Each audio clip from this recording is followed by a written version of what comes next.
नमस्कार, अभ्युदय क्लासिक में आप सभी मित्रों का स्वागत है। आपके साथ मैं हूं अर्पित दीक्षित। दोस्तों, आज साइकोलॉजी के नए टॉपिक वंशानुक्रम और वातावरण को लेकर मैं आपके सामने उपस्थित हुआ हूं। दोस्तों, आज जो बात करेंगे वंशानुक्रम और वातावरण को लेकर हम लोग पढ़ेंगे और बात करेंगे। पिछली क्लास में हम लोगों ने विकास के कुछ सामान्य सिद्धांत पढ़े थे, उनको प्रभावित करने वाले कारक पढ़े थे। अगर आपने पिछली वाली वीडियो आपने नहीं देखी तो प्लीज पीछे जाके आप प्लेलिस्ट में आप देख सकते हैं। यदि आपको वीडियो अच्छी लग रही हो, चैनल पे जो भी पढ़ाया जा रहा है आपके कंटेंट अच्छा मिल रहा हो तो प्लीज वीडियो को शेयर करें, चैनल को सब्सक्राइब करें। और चलिए शुरू करते हैं आज की वीडियो। दोस्तों, जैसा कि आप सभी जानते हैं, आज की वीडियो में वंशानुक्रम एवं वातावरण इससे संबंधित टॉपिक रहेगा। और आज की वीडियो में केवल वंशानुक्रम और वंशानुक्रम से संबंधित जो सिद्धांत हैं और जो अध्ययन है उसके बारे में आपको बताएंगे। दोस्तों, वंशानुक्रम क्या है? जैसा कि आप सभी लोग जानते हैं कि माता पिता से जो भी गुण बालक में आते हैं वही क्या कहलाते हैं? वंशानुक्रम कहलाते हैं। ये डेफिनेशन या ये परिभाषा सामान्य शब्दों में आप सभी को पता है। दोस्तों, यहीं से हम शुरू करते हैं। जैसा कि जो आपको पता है कि माता पिता से आए हुए गुण ही क्या कहलाते हैं? वंशानुक्रम कहलाते हैं। तो यहीं से एक डेफिनेशन दी गई है रूथ बेनेडिक्ट महोदय की। हमने ऐसा इसलिए लिखा है कि इससे संबंधित आपको जो ट्रिक है वो नाम के साथ में ही आपको हम बता देंगे। दोस्तों, रूथ बेनेडिक्ट की जो डेफिनेशन है वो क्या है? आपको पता है कि माता पिता से गुणों का स्थानांतरण ही क्या कहलाता है? वंशानुक्रम कहलाता है। तो यही डेफिनेशन क्या है? रूथ बेनेडिक्ट महोदय की है। माता पिता से गुणों का हस्तांतरण या स्थानांतरण ही वंशानुक्रम है। यह डेफिनेशन रूथ बेनेडिक्ट महोदय ने दी है। जैसा कि आप सभी लोग जानते हैं कि रूथ बेनेडिक्ट महोदय ने जो डेफिनेशन दी है माता पिता से गुणों का स्थानांतरण ही वंशानुक्रम है, यह आप भी जानते हैं। सामान्य शब्दों में कहें तो जो माता पिता से जो भी गुण विशेषताएं जो भी चीजें हमें मिलती हैं वो क्या है? वंशानुक्रम है। ठीक है, ऐसे कह सकते हैं कि जीन्स के द्वारा जो भी चीजें मिलती हैं हमें वो क्या है? वंशानुक्रम है। ठीक है, तो यहीं से एक डेफिनेशन जो सामान्य जो हमको पता है वही डेफिनेशन किसकी है? रूथ बेनेडिक्ट महोदय की है। अब इसे हम याद कैसे करते हैं? यहाँ पे आप देखिएगा कि रूथ महोदय जो है, यहाँ पे हम अगर लिखें इसे तो रूट लिख सकते हैं। ठीक है, और कोई भी जो डेफिनेशन होती है, कोई भी प्रारंभिक चीज होती है, उसका जो जड़ होता है वही क्या है? वही उसकी प्रारंभिक या बेस होता है। ठीक है, तो रूथ बेनेडिक्ट महोदय ने जो शुरुआती जो डेफिनेशन है वही दी है। आप ऐसे करके याद कर सकते हैं। यानी कि रूट महोदय ने रूट को आप रूट पढ़ सकते हैं। रूट का मतलब हो गया एक बेस, जो आधार, जो हमको पता है, जो डेफिनेशन हमें पता है वही डेफिनेशन किसने दी है? रूथ बेनेडिक्ट महोदय ने दी है। ऐसे करके हम याद कर सकते हैं। दोस्तों, रूथ बेनेडिक्ट महोदय की माता पिता से गुणों का स्थानांतरण क्या कहलाता है? वंशानुक्रम कहलाता है। यही डेफिनेशन रूथ बेनेडिक्ट महोदय की है, जो हम लोगों को पता है। सामान्य शब्दों में बात की जाए या कैसे भी बात की जाए। दोस्तों, बात करते हैं दूसरी डेफिनेशन की, जेम्स ड्रेवर महोदय की। जेम्स ड्रेवर महोदय की डेफिनेशन क्या है? आप अगर क्रमानुसार पढ़ेंगे तो आपको याद करना बहुत ही सरल हो जाता है। ठीक है, लोग कहते हैं कि डेफिनेशन सर याद नहीं होती है, डेफिनेशन जो एग्जाम में आती समझ नहीं पाते ये डेफिनेशन किसकी है। तो दोस्तों, याद करने का एक सही तरीका क्या है कि आप एक दूसरे से जोड़कर और समझकर कि एक शब्द दूसरे मनोवैज्ञानिक ने उसके बारे में क्या बताया और तीसरे मनोवैज्ञानिक ने उसके बारे में क्या बताया, इसको लेकर आप याद करेंगे तो आपको बहुत जल्दी याद हो जाएगी और आप समझ लेंगे। ठीक है, और सबसे ज्यादा जरूरी होता है आपको कीवर्ड पकड़ना, क्योंकि पूरी डेफिनेशन याद करना संभव नहीं होता है। इसलिए आप कीवर्ड पकड़ते हुए हम लोग क्या कर सकते हैं? डेफिनेशन को याद कर सकते हैं। दोस्तों, रूथ बेनेडिक्ट की क्या है? अगर कीवर्ड पकड़ेंगे माता पिता से गुणों का स्थानांतरण, जो रूट डेफिनेशन है, बेसिक डेफिनेशन है, वही किसकी है? रूथ बेनेडिक्ट महोदय के। इसके बाद बात करते हैं जेम्स ड्रेवर महोदय की। हम जेम्स ड्रेवर को, जेम्स की स्पेलिंग JAMES होता है, लेकिन हम क्या लिखेंगे? जेम्स को हमें अपना काम निकालना है तो जेम्स को हम लिख सकते हैं JEMS। ठीक है, JEMS। अब यहां से हम दो शब्द यहां से नाम से उठा लेंगे, M और S। ठीक है, M और S जो रूथ बेनेडिक्ट महोदय ने जो डेफिनेशन दी है उसमें दो शब्दों का यूज कर देंगे, दो शब्द और हम जोड़ देंगे और वही डेफिनेशन किसकी बन जाएगी? जेम्स ड्रेवर महोदय की डेफिनेशन बन जाएगी। दोस्तों, एम और एस का मतलब क्या है? एम से ले लिया मानसिक, और एस से ले लिया शारीरिक। ठीक है, अब यहां से हम डेफिनेशन बनाएंगे कि मानसिक और शारीरिक गुण जो माता पिता से मिलते हैं वही क्या कहलाते हैं, वंशानुक्रम कहलाते हैं। यानी माता पिता की शारीरिक व मानसिक विशेषताओं का संतान में स्थानांतरण ही क्या कहलाता है, वंशानुक्रम कहलाता है। ठीक है, तो यहां से हम क्या लिख सकते हैं, माता पिता की, जैसा कि आप सभी जानते हैं वंशानुक्रम क्या है, माता पिता की विशेषताएं कौन कौन सी, शारीरिक व मानसिक, शारीरिक व मानसिक विशेषताएं। ठीक है, विशेषताओं ऐसे लिख सकते हैं भैया, विशेषताओं का बालक में हस्तांतरण क्या कहलाता है, वंशानुक्रम कहलाता है।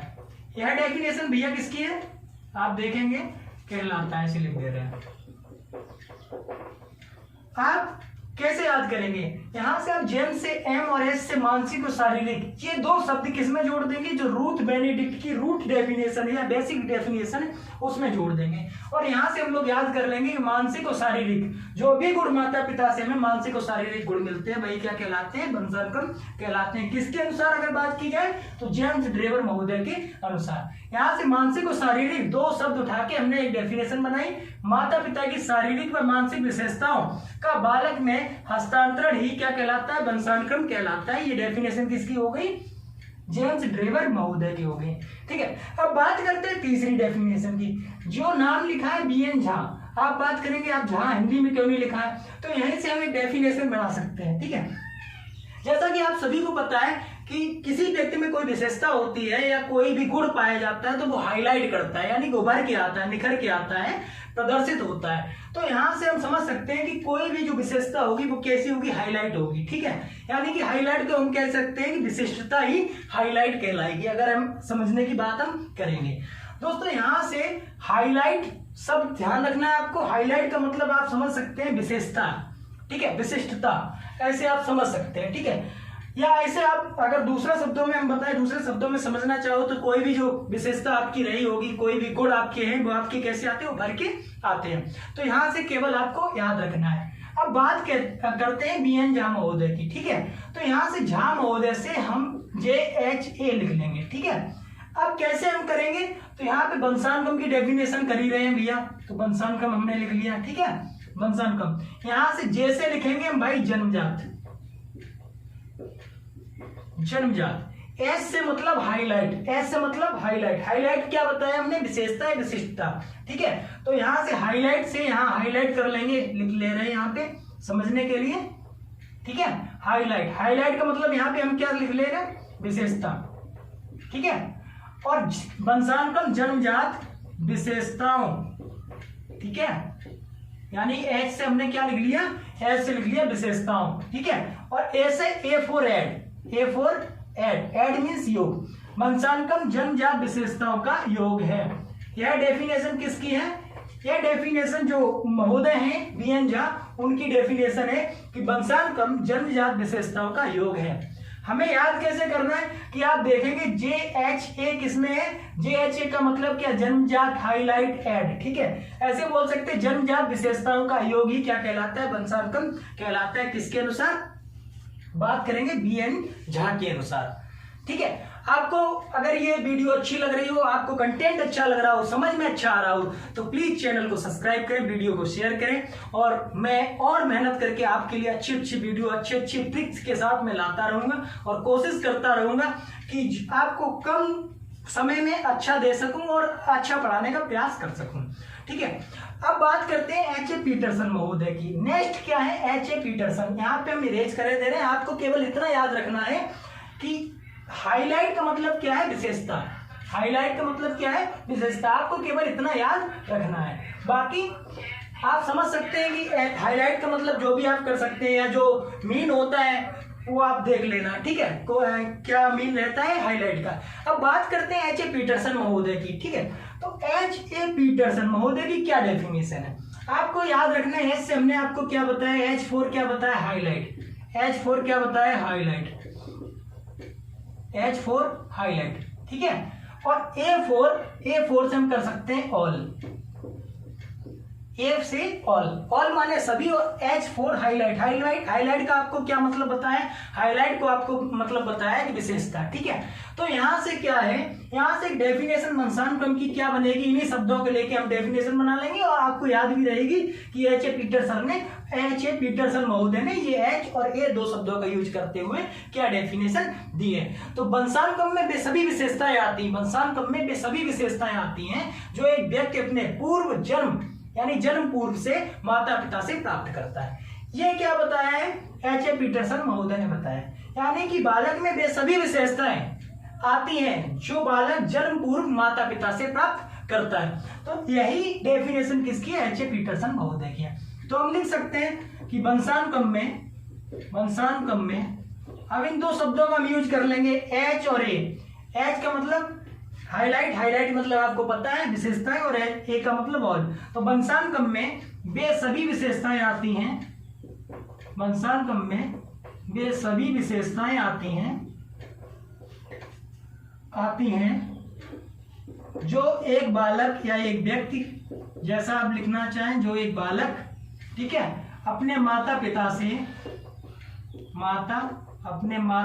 से जन्म पूर्व प्राप्त करता है, जन्म पूर्व प्राप्त करता है।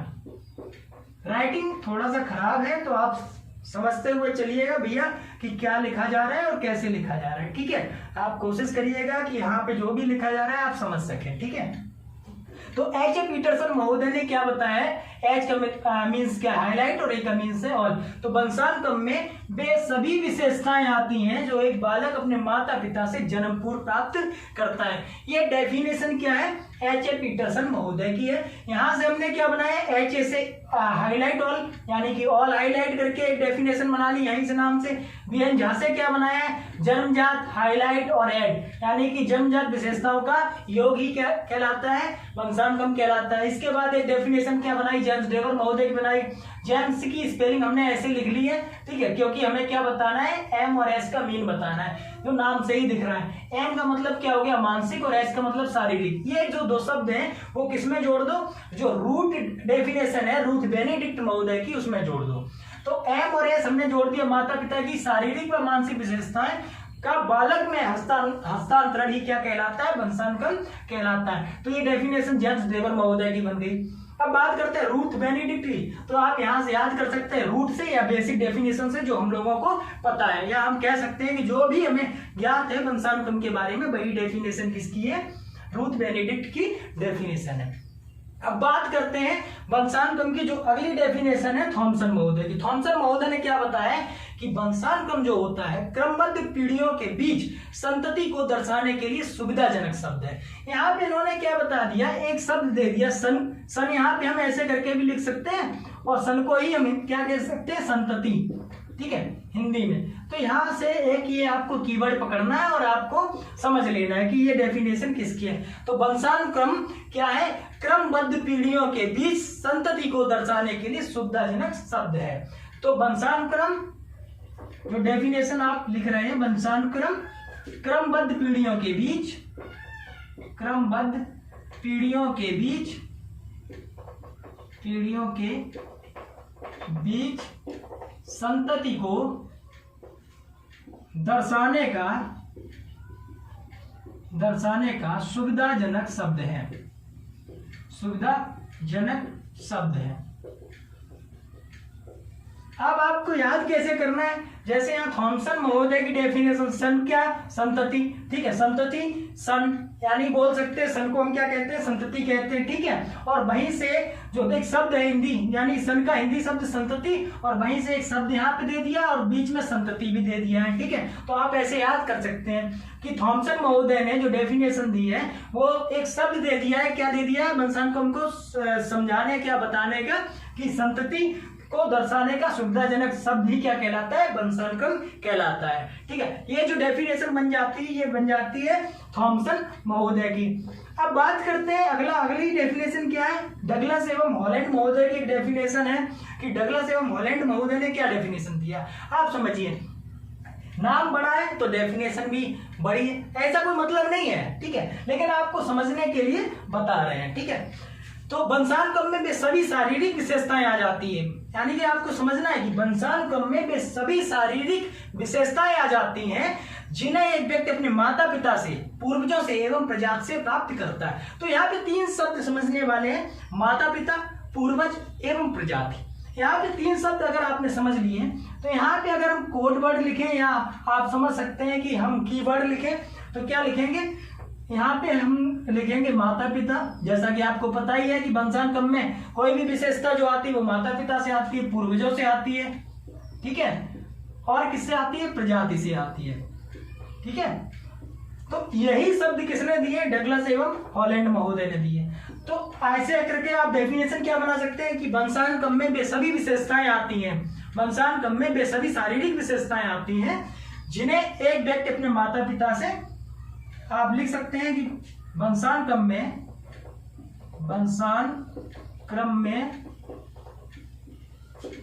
वे सभी शारीरिक विशेषताएं शामिल हैं, शारीरिक विशेषताएं शामिल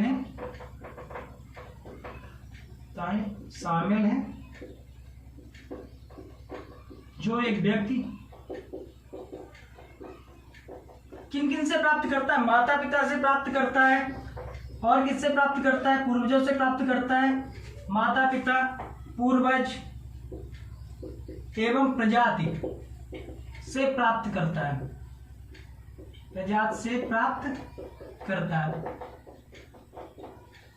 तो ये डेफिनेशन आपको याद करने के लिए जो कीवर्ड है माता पिता, पूर्वज एवं प्रजाति, आपको पता है माता पिता से, पूर्वजों से एवं प्रजाति से जो भी विशेषताएं मिलती हैं वही क्या कहलाता है, वंशानुक्रम। और यही कीवर्ड पकड़ के हमें याद कर लेना है, डगलस एवं हॉलैंड महोदय की ये डेफिनेशन है, ठीक है। अब बात करते हैं वुडवर्थ महोदय की जो इंपॉर्टेंट डेफिनेशन है, और थोड़ा आपको वुडवर्थ महोदय की आप यहाँ पे आप वंशानुक्रम में और वातावरण को रिलेट करके आप याद कर सकते हैं, ठीक है।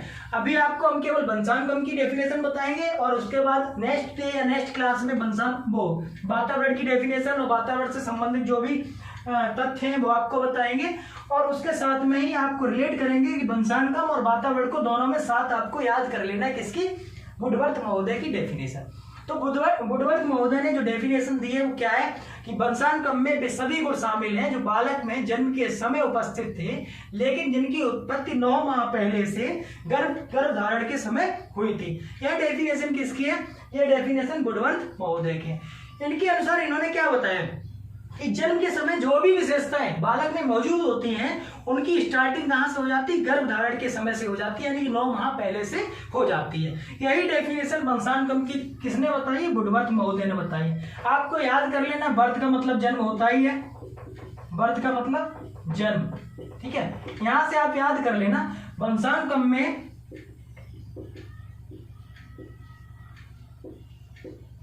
सभी विशेषताएं या वे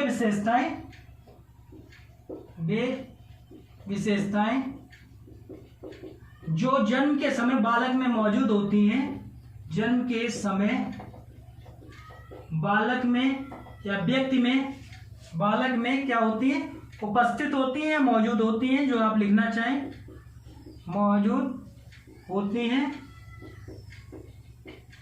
और उनकी शुरुआत 9 माह पहले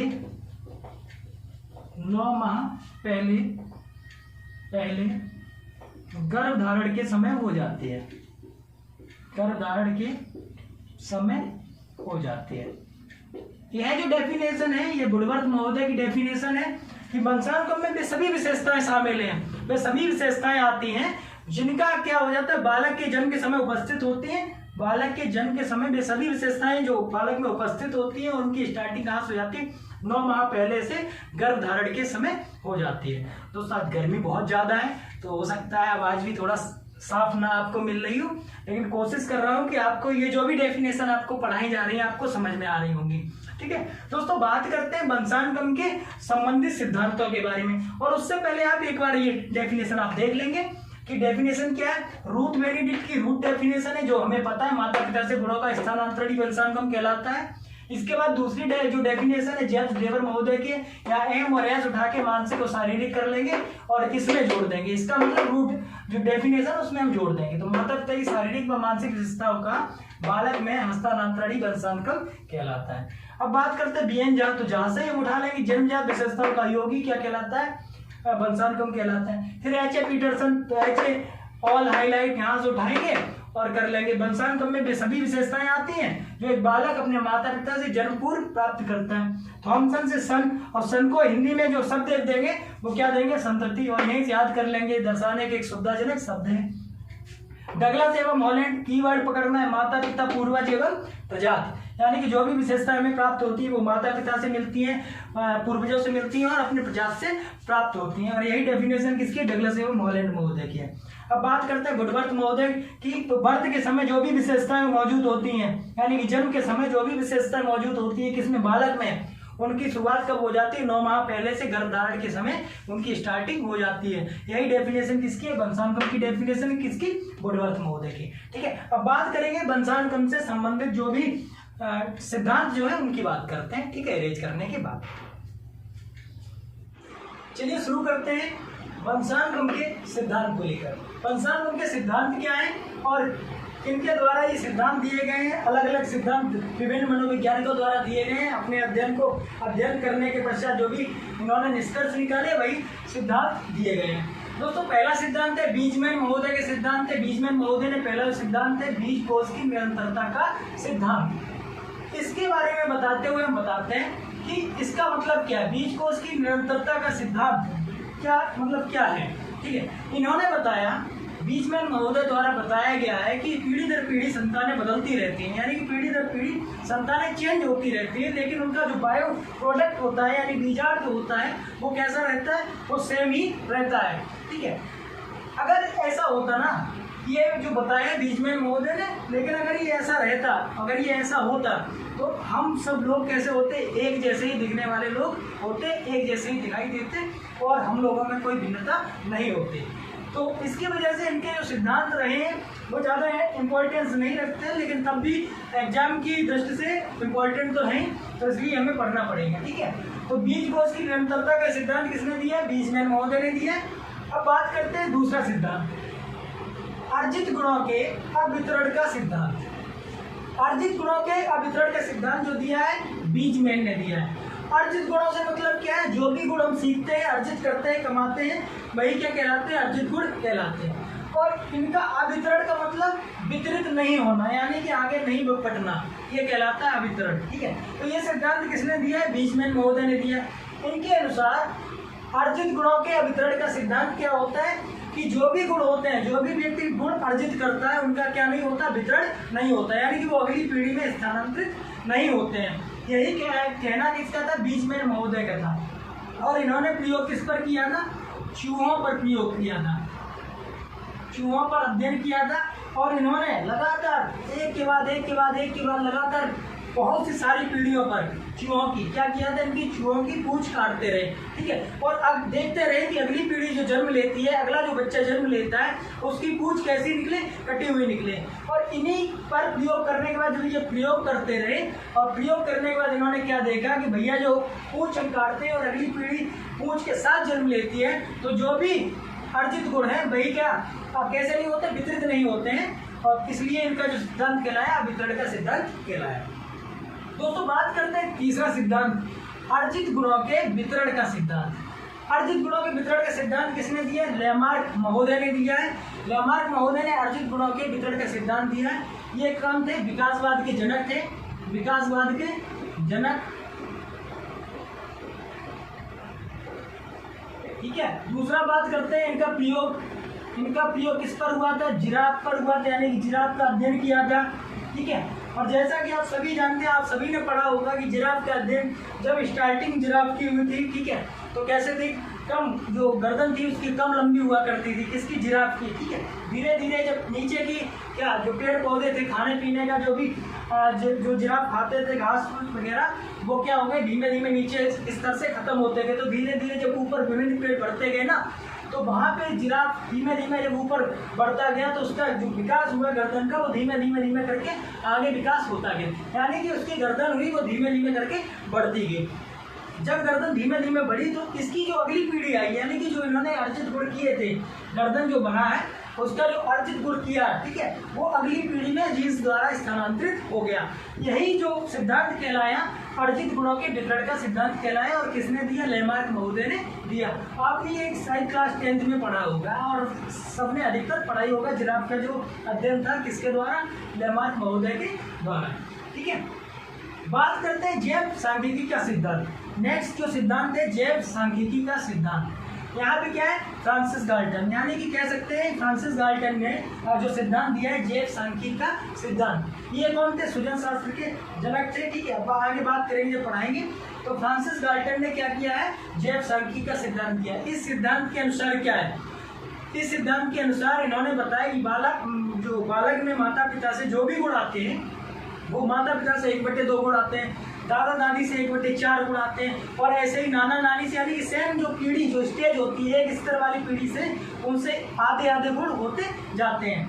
तो ये जो बताया फ्रांसिस गाल्टन ने बताया, इनके अनुसार क्या था कि माता पिता से बालक में जो भी गुण आते हैं वो कितने आते हैं? 50-50% बोल सकते हैं, 50-50% या 1/2 गुण, ठीक है। अब बात करते हैं दादा दादी से, दादा दादी, नाना नानी, यानी कि ये सेम पीढ़ी के लोग हैं, नाना नानी, तो इनसे कितने आते हैं? 1/4, 1/4, और इनसे और ऊपर वाली पीढ़ी की बात करेंगे तो 1/8, 1/8, ऐसे करके बढ़ते जाते हैं। ये जो सिद्धांत बताया, ये जो नियम बताया अध्ययन करके किसने बताया? जैव सांख्यिकी का सिद्धांत फ्रांसिस गाल्टन महोदय ने बताया। अब हम बात करेंगे याद कैसे करना। सांख्यिकी किस में आता? मैथ में आता, और मैथ को लेते हुए 50% 1/2, 1/4, 1/8 किस में आता है? मैथ में हम यूज करते हैं, यानी संख्याओं का यूज किस में करते हैं?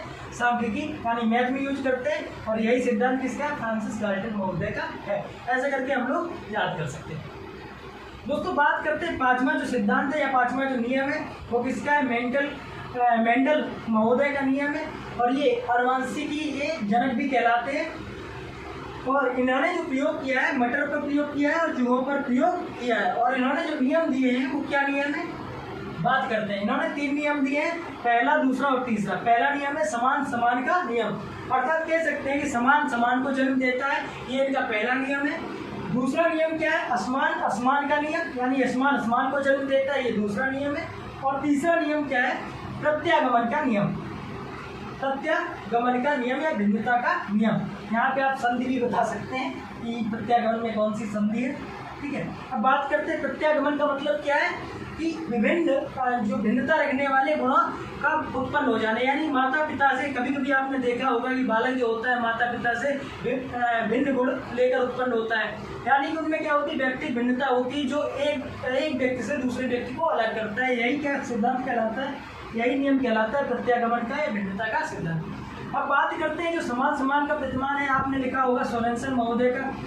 तो स्टार्टिंग जो दिया था, जो सिद्धांत दिया था मेंडल महोदय ने दिया था, नियम मेंडल महोदय ने दिया था, लेकिन इनको जो पूरा किया था, इनका निष्कर्ष निकाला था पूर्ण रूप से अध्ययन सोरेनसन महोदय ने किया था। तो इसकी वजह से आप देख सकते हैं कि सोरेनसन महोदय भी आपको इस नियम में मिल जाएंगे, ठीक है। आपको उम्मीद करता हूँ कि आपको जो वंशानुगम के सिद्धांत समझ में आए होंगे और इनसे संबंधित एक आध प्रश्न आपका बन जाता है और आपको क्लियर कर देंगे।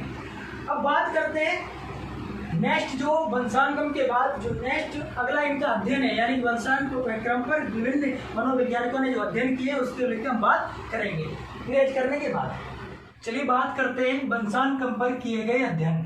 जो मुख्य मनोवैज्ञानिकों ने, कुछ मनोवैज्ञानिकों ने अध्ययन किया है, उन्होंने जो निष्कर्ष निकाला है उस पर हम बात करते हैं, यानी कि वंशानुगम पर प्रभाव, वंशानुगम का किन किन तथ्यों पर प्रभाव पड़ता है, ठीक है। तो पहला जो अध्ययन है डगडेल एवं गोडार्ड महोदय का अध्ययन है। डगडेल एवं गोडार्ड महोदय ने जीव एवं कालिकक फैमिली पर अध्ययन किया, इनके वंश पर अध्ययन किया और क्या बताया? इन्होंने बताया कि ज्यूक जो था, डगडेल महोदय के अनुसार की बात करते हैं तो ज्यूक जो था, ज्यूक एक बिगड़ा हुआ किस्म का व्यक्ति था, बहुत बिगड़ा किस्म का व्यक्ति था, और उसने अपने ही जैसी लड़की से शादी कर ली। तो उसका जो परिवार आगे बढ़ा, इनकी संतानें हुई, तो उसमें भी वही गुण पाए गए। तो इनका जो अध्ययन था, इनके अनुसार कि जो जैसा वंश होता है, जैसे माता पिता होते हैं, उनका जो वंशानुगम होता है, यानी कि वंशानुगम का मतलब क्या है, माता पिता से आए हुए गुण, तो उनके माता पिता से जो भी गुण बालक में जाते हैं वो भी उसी कैटेगरी के गुण जाते हैं। तो इन्होंने क्या बताया है कि जिस तरह की जो फैमिली रहती है उसका प्रभाव भी किस पर पड़ता है, उनकी संतानों पर पड़ता है। तो इनके अध्ययन के अनुसार जो निष्कर्ष निकला कि वंशानुगम का जो प्रभाव पड़ता है चरित्र पर भी प्रभाव पड़ता है। तो जो पहला अध्ययन था डगडेल एवं गोडार्ड महोदय का, किया किस पे, जीव एवं कालिका फैमिली पे किया था, और निष्कर्ष निकाला चरित्र पर भी प्रभाव पड़ता है। दोस्तों बात करते हैं फ्रांसिस गार्टन महोदय की। इन्होंने क्या किया, 977 सफल और 977 असफल व्यक्तियों पर अध्ययन किया।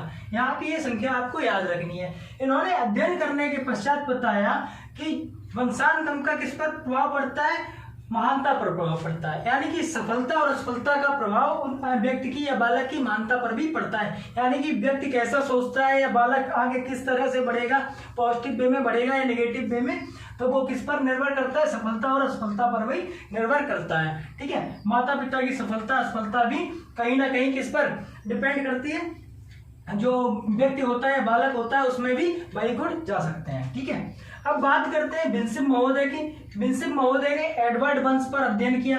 एडवर्ड वंश पर अध्ययन करके उन्होंने क्या बताया कि एडवर्ड जो था उसकी सामाजिक स्थिति अच्छी नहीं थी, और उसके जो आने वाली पीढ़ी थी उसकी भी स्थिति वही रही। ठीक है, ये कंडीशन हर जगह अप्लाई नहीं होती है, लेकिन तब भी जो अध्ययन है, अध्ययन के अनुसार हम लोग बताते हैं या पढ़ते हैं कि विंसिम महोदय ने एडवर्ड वंश पर अध्ययन किया, और एडवर्ड वंश पर अध्ययन करने के पश्चात जो निष्कर्ष निकाला कि वंशानुगम का प्रभाव जो पड़ता है सामाजिक स्थिति पर भी पड़ता है। अब बात करते हैं क्लीनबर्ग महोदय की। क्लीनबर्ग महोदय ने अमेरिका में श्वेत एवं अश्वेत प्रजाति के लोगों पर अध्ययन किया। श्वेत और अश्वेत प्रजाति के लोगों पर अध्ययन किया, व्हाइट एंड ब्लैक। ठीक है, अब बात करते समझते हैं इन्होंने क्या बताया। श्वेत और अश्वेत प्रजाति पर अध्ययन करने के पश्चात इन्होंने क्या बताया कि अश्वेत जो प्रजाति थी उनके जो बालक हुए, बच्चे हुए, संतानें हुई, उनमें IQ लेवल श्वेत प्रजाति के बच्चों से अधिक रहा, जबकि सेम वातावरण होते हुए भी, वातावरण का मतलब अमेरिका, यानी कि एक देश में एक जैसा वातावरण होते हुए भी अश्वेत जो प्रजाति थी उसका IQ लेवल श्वेत प्रजाति के बच्चों से अधिक रहा। तो इन्होंने क्या बताया कि अलग अलग प्रजाति में जो होती है, यानी कि प्रजाति का जो प्रभाव पड़ता है वो किस पर पड़ता है, वंशानुगम पर पड़ता है। ठीक है, जिस तरह की प्रजाति होती है उस तरह के वंशानुगम पर प्रभाव पड़ता है। ये बताया किसने, क्लीनबर्ग महोदय ने बताया। अब बात करते हैं थॉर्नडाइक महोदय की। थॉर्नडाइक महोदय ने कुछ बालकों पर अध्ययन किया। अध्ययन करने के पश्चात क्या बताया कि वंशानुगम का जो प्रभाव पड़ता है बालक की मूल शक्तियों पर भी प्रभाव पड़ता है। मूल शक्तियों से मतलब क्या है, मानसिक क्षमता, बुद्धि एवं ग्रहण शक्ति। ग्रहण शक्ति, मानसिक क्षमता, बुद्धि, ये सब क्या है, हमारी मूल शक्तियां हैं। इन पर भी किसका प्रभाव पड़ता है, वंशानुगम का प्रभाव पड़ता है। ये अध्ययन करके इन्होंने जो निष्कर्ष निकाले हैं आपके लिए इंपॉर्टेंट हो जाते हैं, और आपके एग्जाम में ये डायरेक्टली पूछे भी जा सकते हैं कि फ्रांसिस गार्टन महोदय ने टोटल कितने लोगों पे अध्ययन किया, तो टोटल पूछ लिया। कितने सफल लोगों पे अध्ययन किया, कितने असफल लोगों पर अध्ययन किया, क्या निष्कर्ष निकला, चरित्र पर जो प्रभाव पड़ता है किसके अनुसार पड़ता है, किसके अध्ययन के अनुसार पड़ता है, ये सब इस तरह के क्वेश्चन आपके एग्जाम के लिए बन जाते हैं। दोस्तों बात करते हैं कि आज की वीडियो में जो आपको पढ़ाया गया है, वंशानुगम की डेफिनेशन बताई गई है, इसके बाद वंशानुगम के सिद्धांत बताए गए हैं, नियम सिद्धांत के बाद क्या बताया गया, अध्ययन बताए गए, यानी वंशानुगम पर किए गए विभिन्न अध्ययन। ठीक है, इस तरह से आज का जो टॉपिक रहा है वंशानुगम को लेकर रहा है। नेक्स्ट वीडियो में आपको वातावरण से संबंधित डेफिनेशन और जो भी सिद्धांत हैं वो आपको बताएंगे। दोस्तों यार आज की वीडियो आपको अच्छी लगी हो और आपको ये सब समझ में आया हो, आप कह सकते हैं आपको जो ट्रिकी बताया गया है, ट्रिकी का मतलब क्या है कि ट्रिक ऐसी नहीं बनानी है कि आपको ट्रिक याद करने में भी बहुत मुश्किल हो जाए। ठीक है, तो आपको ट्रिक बोल सकते हैं, या आप जैसे भी समझना चाहें वैसे समझ सकते हैं कि याद करने का जो तरीका होता है वो हमने आपको बताया है कि कैसे याद करते हैं। दोस्तों अगर आपको आज की वीडियो अच्छी लगी हो तो प्लीज चैनल को सब्सक्राइब करें, वीडियो को शेयर करें और अपने दोस्तों से भी प्लीज कहें कि आप चैनल को सब्सक्राइब कर लें और वीडियो को शेयर भी कर दें। और अगर इस तरह से हमें चैनल सब्सक्राइब करेंगे तो हमें थोड़ा मिलेगा और मैं एक और अच्छा करने का प्रयास करूंगा। दोस्तों उम्मीद करता हूं कि आपको आज की वीडियो अच्छी लगी होगी, तो प्लीज चैनल को सब्सक्राइब करें। Thank you.